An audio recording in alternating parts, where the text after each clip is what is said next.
जब आप एग्जाम दे रहे थे तो आपको क्वेश्चंस आते थे, ऐसा लग रहा है कि नहीं क्वेश्चन मुझे आते हैं, बट यू टुक टाइम, आपने समय अधिक ले लिया क्वेश्चंस को करते समय। इसका मतलब क्या है? इसका मतलब ये है कि आपने प्रैक्टिस ज्यादा नहीं की है। समझ में आ गई बात? फिर आप देखेंगे कि कई जगह आपने यूनिट्स वगैरह नहीं लिखी होंगी तो इसके भी मार्क्स कटे होंगे। तो ये समय क्या है कि we have to identify our mistake. List down कर लीजिए कि कहां-कहां आपने गलतियां की हुई हैं। प्यारे बच्चों नमस्कार, कैसे हैं आप सभी? उम्मीद करता हूं आप सभी स्वस्थ होंगे। और जैसा कि आप सभी का मिड टर्म एग्जाम जो थे वो समाप्त हो चुके हैं और आप लोगों में से बहुत बच्चों के मन मुताबिक मार्क्स आए होंगे and they are happy. But बहुत बच्चे ऐसे हैं जो ये समझ रहे थे कि we will get good marks, लेकिन उनके मन मुताबिक मार्क्स नहीं आए और बहुत बच्चों के बहुत ही कम मार्क्स आए हैं। जिनके अच्छे मार्क्स आए हैं उनको बधाई, और जिनके कम मार्क्स आए हैं, उनके अकॉर्डिंग मार्क्स नहीं आए हैं, उनके लिए आज यह वीडियो बहुत ही जरूरी बन जाता है देखना। तो अंत तक जरूर देखिएगा।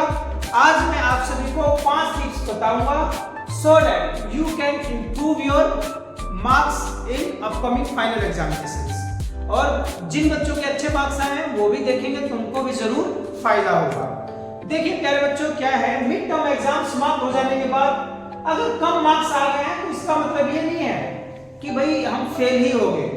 Treat result as feedback. ये जो रिजल्ट होता है किसी भी चीज का, व्हेन वी टेक एग्जाम, देखिए इंग्लिश ग्रामर अगर मैं साफ बात करूं तो हम कहते हैं I am taking my exam. मैं अपना परीक्षण कर रहा हूं। अपना परीक्षण मीन्स कि मैं जो पेपर जो मैं दे रहा हूं, जो पेपर लिख रहा हूं, तो मैं ये जांच करने के लिए लिख रहा हूं कि मुझे कितना आता है, कितना ज्ञान है। तो आप इस नजरिए से देखिए ना कि ये जो मिड टर्म मैंने एग्जाम दिया है ये अपनी तैयारी को जांचने के लिए दिया है, और वहां से मुझे मालूम चल गया कि मेरे में क्या क्या गलतियां मैंने की है। तो इसको आप ये ना समझे कि भाई हम तो फेल हो गए, हम तो फेल हो गए। This is not the final. Final तो अभी आना है ना, अभी मार्च में होंगे ना आपके फाइनल, फरवरी या मार्च में होंगे, तो उसके लिए हम तैयारी करेंगे। देखिए इसमें क्या तैयारी करना है, आइडेंटिफाई योर मिस्टेक्स। आपने अपनी आंसर शीट चेक की होंगी। जब आप आंसर शीट चेक कर रहे हैं तो वहां से आप देखिए कि आपने कहां-कहां गलती किया है। फॉर एग्जांपल ग्रामर अगर देख लीजिए, अगर हम इंग्लिश की बात करें तो आप ये देखिए कि ग्रामर का कौन सा पोर्शन आप बढ़िया से नहीं कर पा रहे हैं, whether it was reading skills, writing skills हैं, या ग्रामर सेक्शंस जो आते हैं उसमें कोई गड़बड़ी रहेगी। तो इस तरीके से आप चेक कीजिए और उन पोर्शंस को बढ़िया से कीजिए, अच्छे से पढ़िए। मैथमेटिक्स में बात करें तो मैथमेटिक्स में आप ये देखिए कि भाई जब आप एग्जाम दे रहे थे तो आपको क्वेश्चंस आते थे, ऐसा लग रहा है कि नहीं क्वेश्चन मुझे आते हैं, बट यू टुक टाइम, आपने समय अधिक ले लिया क्वेश्चंस को करते समय। इसका मतलब क्या है? इसका मतलब ये है कि आपने प्रैक्टिस ज्यादा नहीं की है।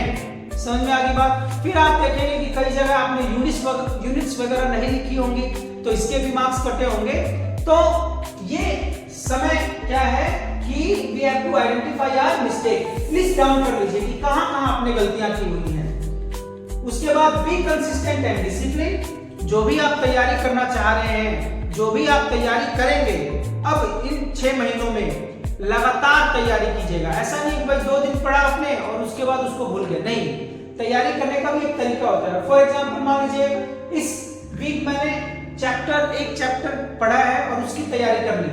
अब ये नहीं है कि मान लीजिए 6 चैप्टर मैंने इस वीक पढ़ा है, अब इस वीक पढ़ने के बाद दोबारा उसका नंबर कब आएगा? 2 महीने बाद। तो 2 महीने बाद फिर से आपको पढ़ना पड़ेगा। जो आपने चैप्टर पढ़ लिया है, कीप ऑन रिवाइजिंग, उसको रिवाइज करते रहिए, सेल्फ असेसमेंट करते रहिए, टेस्ट देते रहिए, खुद का टेस्ट बनाइए, देते रहिए, प्रीवियस ईयर्स के क्वेश्चन देखिए। तो ये बहुत जरूरी है, कंसिस्टेंट रहना, डिसिप्लिन रहना, फॉलो प्रोसेस। हम सभी लोग बढ़िया रिजल्ट चाह रहे हैं, लेकिन बढ़िया रिजल्ट लाने के लिए जो प्रोसेस फॉलो करना होता है वो प्रोसेस हम फॉलो नहीं करते। वी जस्ट वांट रिजल्ट, तो ऐसे रिजल्ट नहीं आएगा प्यारे बच्चों। आपको प्रोसेस फॉलो करना पड़ेगा प्रोसेस का मतलब क्या है? प्रोसेस का मतलब ये है कि अच्छे मार्क्स लाने के लिए किन चीजों की जरूरत पड़ेगी। First of all we need to listen our teachers. जो हमारे क्लास में हमें हमारे गुरुजन ज्ञान दे रहे हैं उसको अच्छे से सुनना पड़ेगा, समझना पड़ेगा। वहां हमने सीखा, फिर घर पे आके हमें क्या करना है, उसको प्रैक्टिस करना है। फिर प्रैक्टिस के दौरान यदि कोई डाउट रहता है, then again we have to go to our teachers and then we have to take our doubts. फिर हमें अपने डाउट्स लेने हैं। तो इस तरीके से हम करेंगे, प्रोसेस फॉलो करेंगे, तब जाके कुछ बात बनेगी। और जब हमें लग गया कि अब ये चैप्टर मुझे अच्छे से आता है, तब हम सेल्फ असेसमेंट कर सकते हैं। चाहे स्कूल में ही टीचर्स टेस्ट लेते हैं, वहां से हम लोग पता कर सकते हैं कि कितना हमें आता है। और फिर जब असेसमेंट करने के बाद भी फिर से अगेन विल रीचेक, फिर से हम देखेंगे कि क्या गड़बड़ी रह गई है, उस पर हम काम करेंगे। And the next one is, the last is stay positive and inspired. Positive रहिए। कम नंबर आ गए कोई बात नहीं है, कम नंबर आपका भविष्य नहीं डिसाइड करने जा रहे हैं। कम नंबर केवल इतने बता रहे हैं कि आपने जो तैयारी की थी उसमें अब आप और बेहतर क्या कर सकते हैं। और सबसे लास्ट चीज जो बार बार कहता हूं, stay away from social media.